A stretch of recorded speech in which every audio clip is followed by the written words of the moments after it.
only rescue someone when someone is drowning, when there is a calamity. That is, when it is a bad thing or calamity.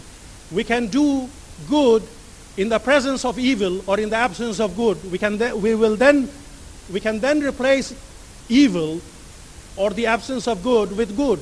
So even though the forces of good appear to be working in the opposite direction, but they both work to fulfill the divine command.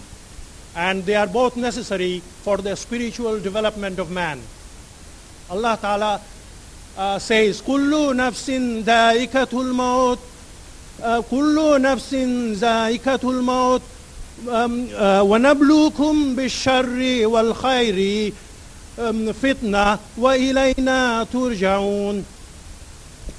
Allah says that every soul shall taste death, and we shall test you by way of evil and by good, by way of trial, and to us is your return. But we have been commanded as believers not to accept evil, but to reject evil and to do good. Allah Ta'ala commanded believers to reject evil and do good. Allah says, وَلَا تَسْتَوِي الْحَسَنَةُ وَلَا السَّيِّئَةُ. Good, verily good and evil are not alike. إِدْفَى بِالَّتِي هِيَ أَحْسَنُ. Repel evil with something that is better. Now further wisdom behind calamities. Based on the Quran and authentic Sunnah of Rasulullah sallallahu alaihi wasallam, Islamic scholars have derived further wisdom behind the existence of evil and sufferings and calamities. Of course, the list is not exhaustive, as Allah Ta'ala is the one who is Al-Alim, He's all-knowing, and Al-Hakim, the most wise.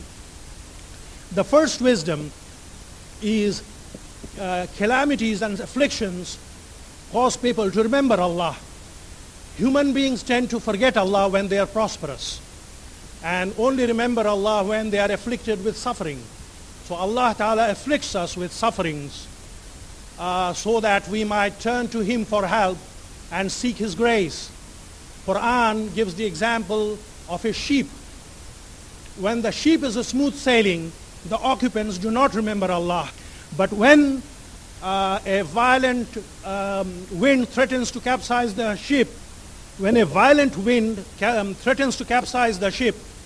suddenly the occupants of the ship or boat begin praying very sincerely to Allah Ta'ala.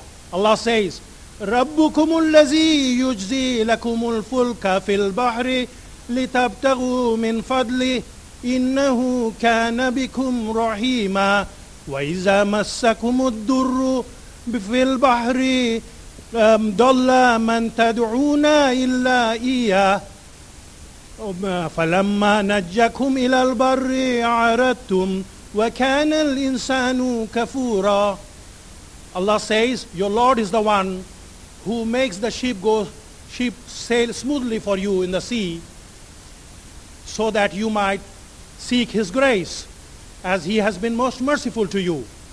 But when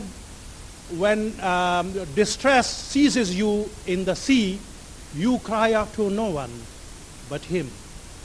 But when He delivers you safely in the land, you turn away from Him. Most ungrateful is man. وَكَانَ الْإِنسَانُ كَفُورًا. Most ungrateful is man. This can be applied in our day-to-day lives. When people have good jobs, good money, they don't remember Allah, most of them. But when suddenly they are laid off from their work, or suffer a severe calamity in the family, somebody died, maybe a son died, or a daughter died, or a father died, suddenly people start invoking Allah Ta'ala for help. This shows that suffering is not necessarily a bad thing, and prosperity is not necessarily a good thing. Allah Ta'ala says, وَعَسَىٰ أَن تَكْرَهُوا شَيْئًا وَهُوَ خَيْرٌ لَكُمْ وَعَسَىٰ أَن تُحِبُّوا شَيْئًا وَهُوَ شَرٌّ لَكُمْ وَاللَّهُ يَعْلَمُ وَأَنْتُمْ لَا تَعْلَمُونَ. Allah says, it may happen that you dislike a thing which is good for you. And it may happen that you may love a thing which is bad for you. And Allah knows, but you do not know. Calamities and afflictions also is a way by which Allah Ta'ala remits people's sins, purifies their souls, and raises believers in status. People commit sins all the time. But Allah Ta'ala is so beneficent and merciful that He prefers to remit the sins of His slaves by sending in temporary pains and calamities rather than throwing people into the hell to burn eternally in the fire. Sometimes Allah just wants to raise the status of some believers by sending in calamities after calamities. Allah Ta'ala says, مَا يُرِيدُ اللَّهُ لِيَجْعَلَ عَلَيْكُمْ مِنْ حَرَجٍ وَلَكِنْ يُرِيدُ لِيُطَهِّرَكُمْ وَلِيُتِمَّ نِعْمَتَهُ عَلَيْكُمْ لَعَلَّكُمْ تَشْكُرُونَ. Allah says Allah does not want to put you into difficulties, but He only wants to purify you and complete His favor upon you. His favors upon you so that you might be thankful to Him. Rasul sallallahu alaihi wasallam said that a Muslim is not afflicted by sickness, hardship, sadness, worry, harm or depression, or even pricked by a thorn, but Allah Ta'ala remits his sins thereby. Rasul sallallahu alaihi wasallam also said in another hadith that a believer is not harmed by a thorn or anything greater, but Allah raises his status thereby. Now, calamity and afflictions are also a test for believers' patience and steadfastness. The purpose of this life is not material prosperity or happiness. The purpose for which Allah Ta'ala created us is to know and worship Allah sincerely. Fulfillment of this divine purpose will result, inshallah, in everlasting happiness.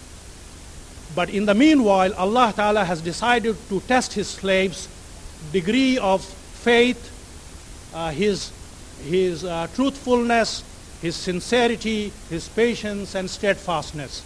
Some less knowledgeable brothers, and also for that matter sisters, are often confused by the calamities and afflictions when it afflicts them, as they have been doing good deeds. They question, we have been doing good deeds, why calamities after calamities? What they fail to understand, and they ought to know, that this life is a testing ground for the believers. Believers' faith and commitment to Allah and His focus of the hereafter will be thoroughly tested by Allah Ta'ala. Attaining paradise will not be easy. It will come only with unflinching and unshakable faith and trust in Allah. Allah Ta'ala says in the Quran, وَلَنَبْلُوَنَّكُمْ حَتَّى نَعْلَمَ الْمُجَاهِدِينَ مِنْكُمْ وَالصَّابِرِينَ وَلَنَبْلُوَ أَخْبَارَكُمْ. Allah says, we shall certainly test you to see which one of you strived hard in